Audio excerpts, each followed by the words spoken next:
Hello, BookTube, and welcome back to your Daily Penguin. This is our slow march of the penguins. I'm a waddle through my Penguin Classic wall. We're going book by book and author by author. I'm not doing 6 or 7 or a whole shelf of books in one video, nothing like that.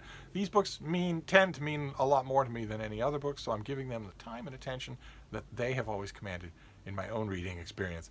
And today we're doing we're doing something that is a little odd, and it's one of the first encounters that we've had with this particular oddity when it comes to the Penguin Classic editorial decision-making process. Because Penguin has, over the course of decades, had many, many mottos: the best books ever written, for the discriminating reader, that sort of thing. And they've styled themselves over those years as the finest reprint house that there is. And I would agree with that, absolutely. But what you expect of a fine reprint house is that they will reprint exactly what it says in the title. They'll reprint classics of literature and history, of devotional literature, science, that sort of thing. But every once in a while, Penguin reprints something. Penguin makes an edition of something that doesn't have any literary value, or much in the way of inspirational value. Every once in a while they will reprint something legal. So it's the strangest thing, or something odd. The odd choices have increased in the 21st century, and I'm not decrying that at all, because quite a few of the odd choices have ended up being eye-opening and great. They're still reprints. I encourage the kind of adventurousness that Penguin has shown in the last 2 decades. But this is an earlier example of that. This is actually from the classical world. We are moving, slowly but surely, we are moving out of the classical world, and you can tell that because today we're in the 6th century. Today we're work from 533, AD 533. And it is the Penguin Classic translation by C.F. Colbert of a fraction of the Digest of Roman Law by the Roman Emperor Justinian, who came to power as a co-ruler with his uncle, and then when his uncle died, he became sole ruler of what he would have called the Roman Empire. He wouldn't have cared at all about East or West. In fact, he cared very much about erasing the distinction between those two, because Justinian is famous, among other things, for employing military geniuses, mainly 2, Narses and Belisarius, to win back a lot of the territories that Rome had surrendered piecemeal over the centuries to what they considered to be barbarian invasions, by barbarian incursions by non-Romans. Those campaigns were exhaustively chronicled by a historian, and they are fascinating in their own right, because Justinian was making do with, first of all, a polyglot army, whole sections of which could not understand whole other sections by language, and also with a lack of money. And that story is fascinating, but this is not that story. Justinian was a strange, intense man, a weird man, and he was, although he was an active and energetic ruler, he was also avid for his own legacy. It occupied his mind in a way that it didn't occupy the minds of a lot of Romans, especially Eastern Roman emperors. Working in Constantinople. You would think that anybody who becomes an emperor would care about their legacy, but it's curiously absent from a lot of the mind frames of a lot of Justinian's predecessors, but it was a large part of what he thought about. And we have those wars. Those wars are a legacy. We would know about them, and they would ensure that we study Justinian, even if he'd never done anything else. But he also built, including the Hagia Sophia, which is a building you should see at least once in your lifetime. Even now, after all this time, it retains the ability to take your breath away.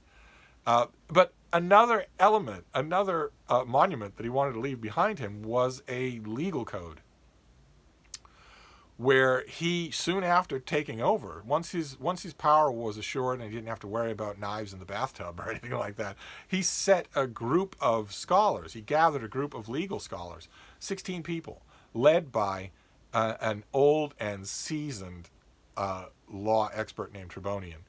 But there were a bunch of others from Constantinople, and also a couple from Beirut, they were law professors, they were lawyers, they were legal adjudicators in their districts. And Justinian called them together to take the gigantic, woolly mass of legal decisions and precepts from Rome going all the way back to, I think, Scaevola, from 100 BC. I think they went as far back as that. Quite a few. The main starting point for their research were the reigns of Trajan and Hadrian, when the law flourished, because peace was at hand. If peace is at hand, the law flourishes. And these scholars under Tribonian were tasked with pulling all this together, erasing the contradictions, and setting out headings. You can see some of the headings here: theft, rapine, damage, but murder, all sorts of other things, and creating a vast and internally consistent, definitive corpus of law for the Roman Empire. And Justinian made it known. He told his group, his council here, that they could not make this excessively complicated. They could not, for instance, write separate opinions, commentaries on any of this law. He wanted it to be a spine, a skeleton, a nervous system. He wanted it to be simple, understandable. He wrote, in addition to the vast, gigantic amount of this codex, he also caused abbreviations to be made and published. He caused a textbook to be derived from this and published. He wanted it to be known throughout his city and his empire that there was a law, that the law was not contradictory, that you couldn't get lost anymore in the brambles of centuries. And he also made it known that this law codex, when it finally did appear in 533, would supersede all other law codexes, that it was now the law, so that if you would have got a ruling one way under some old law, any of the old law codexes that people knew backwards and forwards, in the law courts anyway, even if you'd gotten one kind of ruling under that, or those all law codexes, if this codex were to give you a completely different ruling, this one would trump all the others. That was a main point that he wanted to say, is that this was not just some casuitical legal exercise. This was going to be the law. And that had a negative effect and a positive effect. The positive effect was that every single citizen of his vast domains suddenly knew that there was a backstop. There was a wall behind the curtain. There was something they could lean on. These are people, all of whom, of almost any age, had been through vast social upheavals, civil wars, foreign incursions, drastic depressions and recessions. These people knew chaos. Giving them a unified law code was a stroke of genius. It did a lot. It did a lot for Justinian to say, look, here's the law. And it's not just any law. This is the law with a capital T and a capital L. And all the messy contradictions of all the previous centuries are now wiped away in favor of something very normal and very simple that I will promulgate for you. You will be able to read it. That was the good thing. That was the good side effect. The bad side effect is that when you have a law like that, you encourage the proliferation of lawyers, who already breed like maggots and rotting meat anyway, and with this thing they went out of control. Out of control. Their numbers skyrocketed, and that's never a good thing. That's, of course, a locust-like plague on humanity. But nevertheless, the one thing that made it all kind of moot at the present time, it was anything but moot in later centuries, as we'll see. But the one thing that made it kind of moot in the present time is that the one thing Justinian didn't say. He said, this law code supersedes all earlier law codes and is now the law. So I don't want to hear in court or in pleadings or in letters to me or any of my officials, I don't want to hear anyone say, well, under the old Quintilian law, this wouldn't have been true. Don't even mention it. This is now the law. The one thing Justinian didn't say is that the law applied to him or his principate or any of his creatures. Of course it didn't.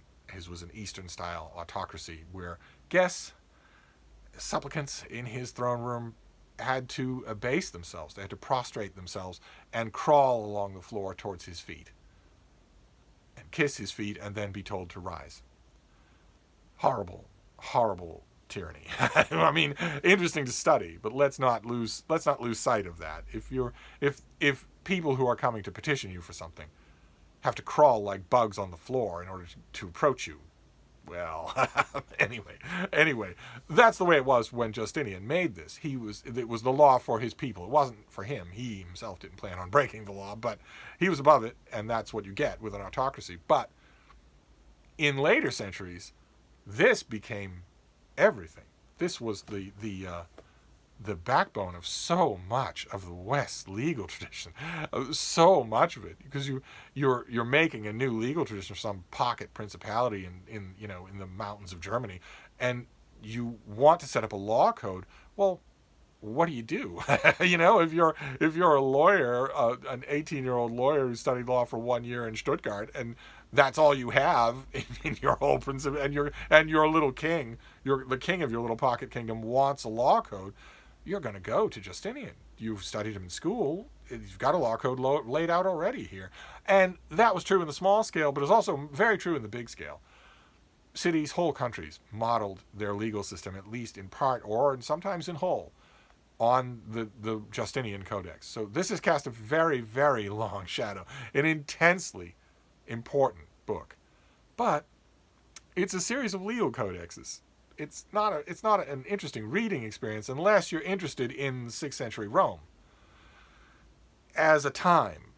If you're interested in 6th century Rome, the details of 6th century Rome life, well, then you will have something amazing on every page of this book, because it sheds light directly into how people live their lives. There's nothing like the law for getting into the specifics of how people live their lives.